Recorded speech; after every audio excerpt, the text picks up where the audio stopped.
Welcome to Conversations from St. Norbert College, a program that encourages good discussion in our community on today's local and global issues. Now, your host for Conversations from St. Norbert College, author, professor, and nationally known sports economist, Dr. Kevin Quinn. Welcome to Conversations from St. Norbert College. I'm Kevin Quinn. Our special guest is Sean Callaghan, and we'll discuss his efforts for peace and justice. Callaghan is currently lead consultant at Strategic Impact. He has over 20 years of experience in the international development sector. From the battlefields of Africa to conflict resolution in Iraq, Callaghan is working for sustainable peace and justice not only in his native South Africa, but across the world. Sean, welcome to the program. Thank you, Kevin. Well, you were born and raised in South Africa, and you had your formative years there. Tell us a little bit about where you grew up and how that got you to where you are now. I grew up in Port Elizabeth, a little town really initially settled by the 1820 settlers out of the UK, and halfway between Cape Town and Durban. Small little coastal town, pretty normal, middle class white community.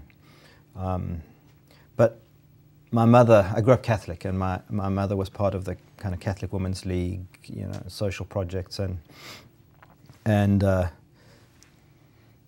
I remember one day going with her to a feeding scheme and that she was working on, and just seeing behind the apartheid sort of the line, you know, seeing the other side of the world, and it was only a mile away from my house, but you know, it was a very different world, and really that was a very formative kind of image in my mind, that just seeing a black community and seeing that the deprivation and so on of that, and the violence that was associated with the way apartheid regime dealt with that community.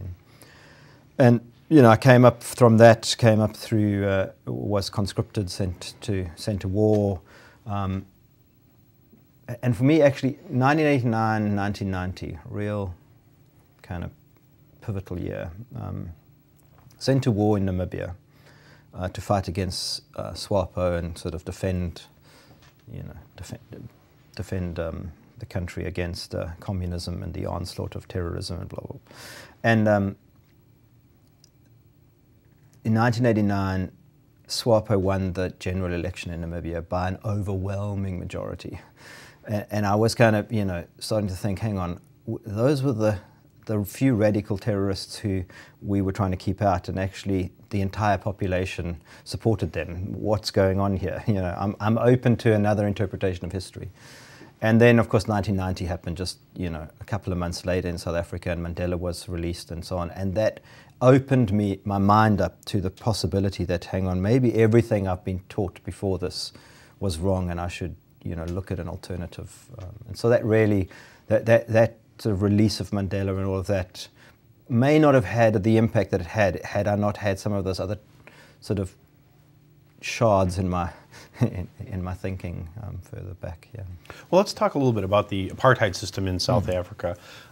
It seems now almost impossible to believe that an industrialized modern country would so late in history have something like that. So tell us where it came from, and how did it work? So apartheid was a theology before it was a political ideology. And in one sense, I guess you can take it all the way back 300 years to the early European settlers and to colonialism. And I mean, that was all obviously deeply racist and segregated and so on. But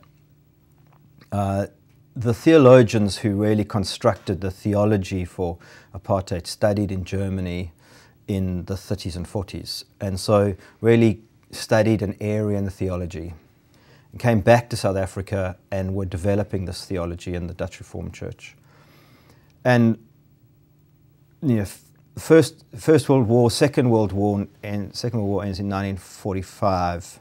1948, general election in South Africa, and the National Party win the election, and they're the party that set up apartheid. Now, actually, going back just to 1939 and vote in Parliament around should we join the Second World War, and actually which side should we join?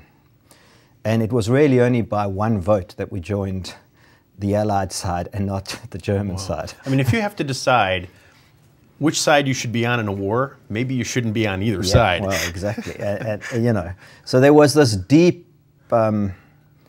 distrust and anger towards the British. You know, the Anglo-Boer Wars, the first concentration camps, the first guerrilla warfare, all of that is being developed in South Africa in the 1800s. And, you know, first scorched earth policy, all of that was, you know, a really horrible history that isolated this people group, this Afrikaans people group, and created a sense of almost the exile narrative, that, you know, we're in Egypt and we need to be separate from, and the Babel narrative, and all of that is very much in the history of that people. And so 1948, they win the elections, and they win it on a manifesto of separateness, of apartness.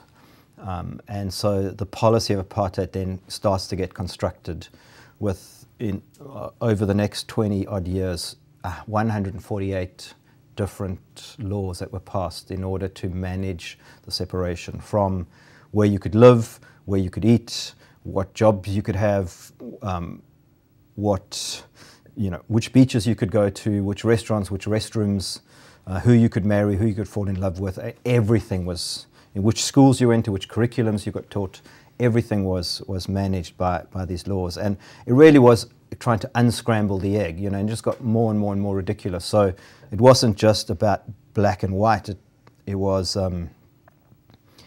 about black and white and Asian and mixed race people, but then it was within the black community, was about all the tribal differences. So your great-grandfather was Xhosa, so you therefore belong in this part of the world, and your great-grandfather was Venda, so you belong in that. And so really trying to unscramble all the organization, trying to push everything back out. And in a sense, we studied, or maybe you studied, I'm not sure, you know, but the reservation kind of whole policy is very much what South Africa was implementing.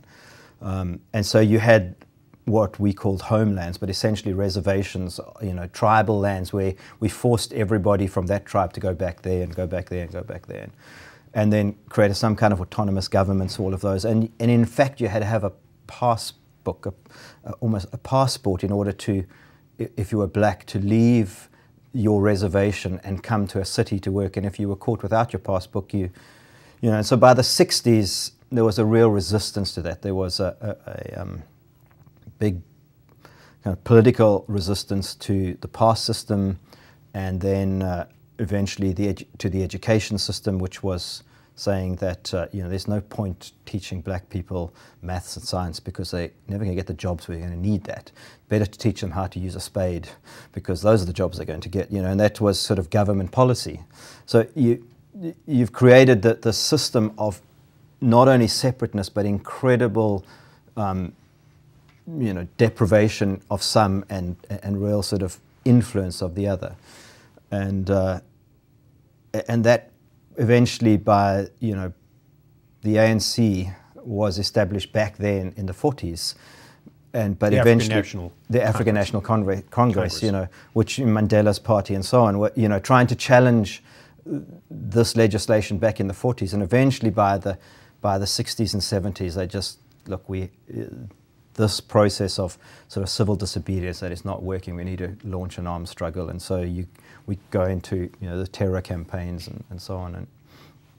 And then by the time, you know, most people kind of realized, oh, this is a South African story, kind of late 80s, and the sanctions campaigns and all of that. I mean, in a sense, the story's been going on for 40, 50 years.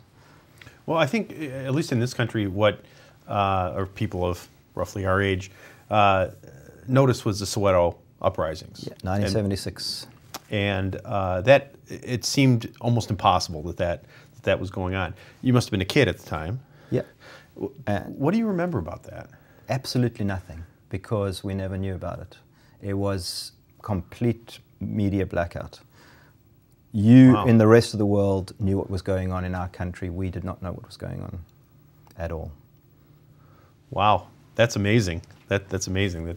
Well, I know that there were separate television stations for, meant for programming for the white population and for the native populations that are.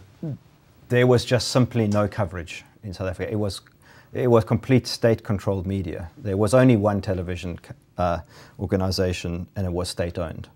And so the state-owned media was the only media. So there was no story. It didn't exist. 1976 never happened. That's amazing. That is truly amazing. So your family, your neighbors, it was everyday life, just going on at the time. Yeah. Wow. Well, as I mentioned before the show, at that time we were pretty preoccupied here in the U.S. and much of the rest of the world with the Cold War. Mm-hmm. And we were also involved in the Cold War. Right, because everything was a proxy war. Yes. And you actually were involved with some of that. I mean, you were a player in some of that. Talk a little bit about that. Yeah, and the Cold War wasn't quite so cold in our Not in Africa. Yeah. I mean, just some of the raw statistics. The Cold War in Southern Africa played out for about 23 years of active conflict. Cost the lives of 1.5 million people, just in Southern Africa alone. And South Africa was very much the Western-backed part of that Cold War. And most of the countries around South Africa, Mozambique, Zimbabwe, Zambia, Angola, Namibia, were Soviet-backed. So during that time, the 60s, 70s, 80s, white men in South Africa at the end of high school were conscripted to spend 2 years of military service. And if you refused to do military service, you went to jail for 5 years. So it was really a kind of non-question. I mean, I really deeply respect some of my friends who went to jail for 5 years, but I was not even vaguely politically astute enough to have made that choice. And so went off, 17 years old, shipped off to a training base, trained in the art of war, and by, shortly after my 18th birthday, sent into battle for 18 months. During that time, fought in Namibia and Angola alongside a lot of mercenary forces and a lot of American-backed proxy war forces, and fighting against Soviet weaponry and Cuban advisors. So, yeah. What did you think you were fighting for at the time? What did they tell you were fighting for? Oh, we were fighting for freedom. We were fighting against communism. We were fighting against terrorism. We were fighting for Christianity. Of course, once the Cold War ended, we realized that was all a complete pack of lies, because what we were really fighting for was white privilege. And, here in the U.S., the discussion became, during the Thatcher and Reagan years, constructive engagement, I think was the name of the term, versus other folks who wanted to disinvest completely. Yeah, so constructive engagement in military terms meant, I remember watching the news while I was actually with the military inside Angola. The Angolan rebel forces, UNITA, were, being equipped from this side of the Atlantic and funded. And I remember watching the South African news where the foreign minister said, "We are not in Angola at all." And I'm thinking, I'm actually watching you from Angola as you're telling them that we are not here, So constructive engagement was not very constructive. IBM became IBS, I think. I mean, there was just like these subtle little nuances. The bank sold out, but they sold out to South African shareholders.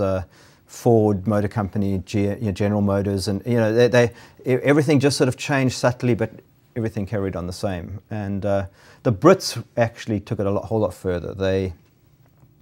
The Actors Union in the UK refused to let any of their programming come onto South African television, Whereas, so I grew up on a diet of American television. You know, all my humor was American because those were the sitcoms I watched and so on. So in that sense, you know, yeah, it wasn't really, and I understand the sort of macro geopolitics of the thing, that, you know, the Cold War really did dominate that thinking very seriously, but yeah. Well, you were with one of the elite units. Yes. And I'm not sure I'm saying this right, the Covette, is that? Kufut. Kufut. Yeah. And they were formed out of the police force, right? Is that correct? Yeah, so they had two, they were formed out of two groups of people. They were formed out of sort of police special forces members who had gone so badly rogue in South Africa, had done such heinous things that they could never be deployed actually in South Africa. So they were sent up to Namibia. So it was, you know, the real kind of complete psychotic end of that extreme. And then captured enemy soldiers who were tortured until they agreed to fight on our side, and under the threat of assassination if they didn't. And then, of course, you know, once you've made that switch for pure survival's sake, you become the most aggressive and the most, you know, brutal of soldiers. And so it was a unit, each of the units within Kufut was made up of about 50 men. Maybe 5 or 6 would be white South African special police, special forces police, and then the rest would be these turned soldiers. And then the entire process was a bounty process. So everybody then shared in the spoil. So, you know, everything had a price, from bodies, dead or alive, through to uniforms, through to weaponry, whatever. So it created a unit that was incredibly effective.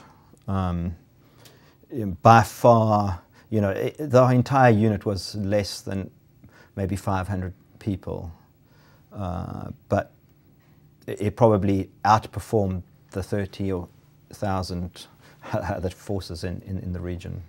Wow, and you were a medic. I was a medic, so I made the choice. You know, when I was in high school,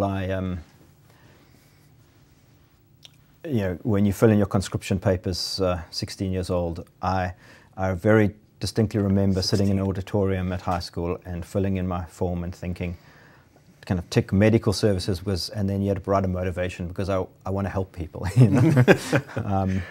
But I made some strategically bad decisions in hindsight in the process from that to where I actually landed up being deployed with Kufut, and that was really to try and reinvent myself. I mean, I was a complete nerd at school, and I just wanted to undo that image.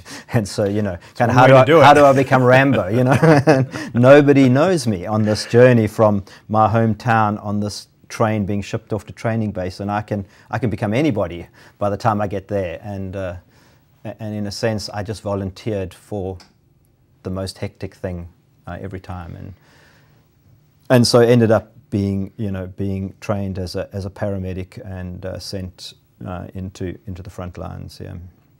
And that experience changed you. I mean, you became more aware of what was going on, clearly, and you started to think like a member of the other side, in a sense. Is that, well, no. Is that not fair? No, that experience changed me because it destroyed me. I suffered from post-traumatic stress disorder for 15 years after that experience. Being in too many firefights, searing my emotions from too many dead people in too many horrific situations. And it was, you know, so that was in my life. Finished high school in 1981, so 82, 83, I went to the military, and it really was 1990 that I had this kind of awakening of understanding, political understanding. And so the journey between you know, 83 and 1990 was going to university and, you know, just being a university student and not really understanding any of this. But then starting in kind of being part of a mission movement with Youth for Christ in the late 80s, and then being deployed with them as a missionary to some black communities, and just a really wonderful group of people who, the very first community I went to go and live in 1990, I stayed in a commune in a black township outside Pretoria, Mamelodi, and with a bunch of trade unionists and, I mean, a reasonably radicalized group of people. And they just thought, man, this poor white guy, we're going to have to help him. And so they started me off on Martin Luther King videos, and kind of got me to sort of just see something of the story, and then started to say, okay, now let's translate that into the South African context. And they took a couple of weeks to educate me politically, and then, and then over the rest of that year, I really started to understand, okay, something else is going on here, and I need to go on a different journey. So you were kind of in the middle of that when the government changed, right? Yeah. In '94. I mean, it's kind of an amazing story. This guy who'd been in jail for 27 years came out like he was on vacation almost during that time, and really galvanized the country. Yeah. But there were quite a few people that you grew up with that probably weren't too crazy about that idea. Yeah, so I mean, most people, when they think back on the South African story, they collapse 1990 to 94 into a moment. Mandela was released February 1990. April 94 was when we voted, and he was inaugurated in May. And those 4 years were absolute, complete and total civil war in South Africa.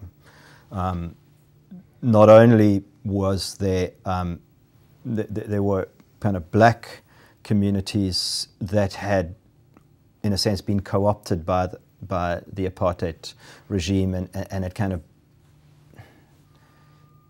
had got a better deal politically, and their power base was attached to the regime, and so they were really threatened by a democratic future because they were somehow tied to the past, and so and the apartheid government armed them to the teeth. All that weaponry that was coming out of Namibia as we pulled out in 1989 was being handed out into the townships, repurposed. Yeah, to these to this one side of the, and then of course the ANC then. So there were these running battles. There were car bombs going off at the airport. There were there was real pandemonium, and then of course we were trying to negotiate a new dispensation at the same time, and those talks were attacked by the far right wing, and then of course you get to 48 hours before the election. So the elections were a 5-day process. With the first election, and they were sort of staggered, disabled people and older women on the first day, and there was a kind of a process. And 48 hours before that election happened, that black political party in Carter, who had sort of been co-opted by the government, still had not agreed to the democratic future. And so none of their members were registered to vote, none of their members had identity cards. They just, and 48 hours before, their name wasn't on the ballot papers that were printed, 40 million of them, and 48 hours before they agreed. And we had to go and stick their name onto every single ballot paper. We had to start registering their 2 or 3 million supporters with birth certificates, with identity cards, with voter registration, and then to get them to vote. So those 7 days was, it's incredible what we actually pulled off in those 7 days. It is, and Mandela was elected, and there were people that were calling for the heads of the white minority. Yeah. That's not what happened, though. There was the reconciliation. And the ANC was never a black party. The ANC was a democratic party. It was a party of freedom and of equality. Now, the vast majority of white people had freedom and privilege, so why would they want to be part of something? So they saw equality as a threat. you know, and they interpreted that. You know, Steve Biko, the black consciousness leader, who was, I guess, in a sense, our kind of Malcolm X kind of character, who was assassinated in the 70s. It was the movie about him that a lot of people have seen. Yeah, so he speaks of, you know, paraphrasing, you know, black is beautiful, so therefore you're saying white is ugly. No, I didn't say that. I said black is beautiful. Yeah, and that you know, that empowerment to the one doesn't mean disempowerment to the other. But when you've lived in a dichotomous world for, you know, for so long, you make the assumption that because we were in power and you weren't, that you being in power means we aren't. But that's not what at all. That you know, that Mandela and the ANC, and you know, so they were a multiracial organization, and very much sought to bring unity and to bring freedom and liberty. Now, what was incredible was the way that they did that. There was a real. There were two options going forward. There was the Nuremberg trials option of, you know, find the worst of the perpetrators, hunt them down for the next 50 years and take them to jail. And then there was the sort of Chile general amnesty, just don't tell anybody what we did kind of option. And South Africa chose a third option, a very biblical option, an option of tell the truth and the truth will set you free. And so the Truth Commission was set up to give voice to the victims and to give voice to the perpetrators, where both could come and the investigators would hear these stories of the victims and hear these amnesty applications of the perpetrators and say, you're talking about these stories, and put them in the same room and get them to tell, the victims to tell their stories of, I don't know where my son is, you know, 20 years ago he was abducted and he never came home, and then the man who abducted him would tell the story of, I was the one who abducted your son and this is what I did to him, and wow. And in that, you know, that process of telling the truth and telling the truth opened the space for, now at least I know and I can choose to forgive you, rather than, because all I really wanted to do was to know what happened to my son.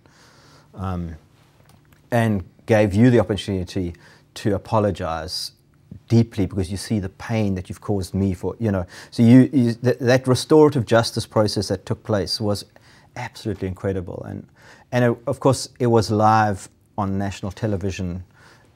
It was, you know, live on radio. And it went on for nearly 5 years that we told our stories. 5 years of that. Telling our stories. You're watching Conversations from St. Norbert College. Joining us is Sean Callaghan, whose life mission is to work for peace and justice in the world. And you've been telling us a little bit about your own personal experiences, just amazing stories. But you've put that to work now. I mean, you serve as a consultant to nonprofits that are, in a sense, leveraging the experience that you have. Talk about what you're doing now. Yeah, I guess two quite different things. I mean, they obviously converge, but the one is really putting those mediation, negotiation skills to play in certain places, just trying to solve some of, you know, some conflicts, not massively enormous ones, but ones that, you know, impact the real lives of real people in real places. Doing a bunch of work in northern Iraq around conflict resolution between various churches and organizations out there and so on. But then most of my time now is spent mentoring and coaching leaders who are really driving social change in their context. And that's, you know, a lot of that in Africa, some of that in sort of Eastern Europe, and some in Southeast Asia, and some in the Middle East. So, well, this has been an absolutely fascinating half hour. I wish we had more time to chat. Thank you so much for being with us and sharing with us some of these unbelievable stories that you've had. I hope you've enjoyed our show. Until next time, I'm Kevin Quinn. Best wishes for good conversations from St. Norbert College.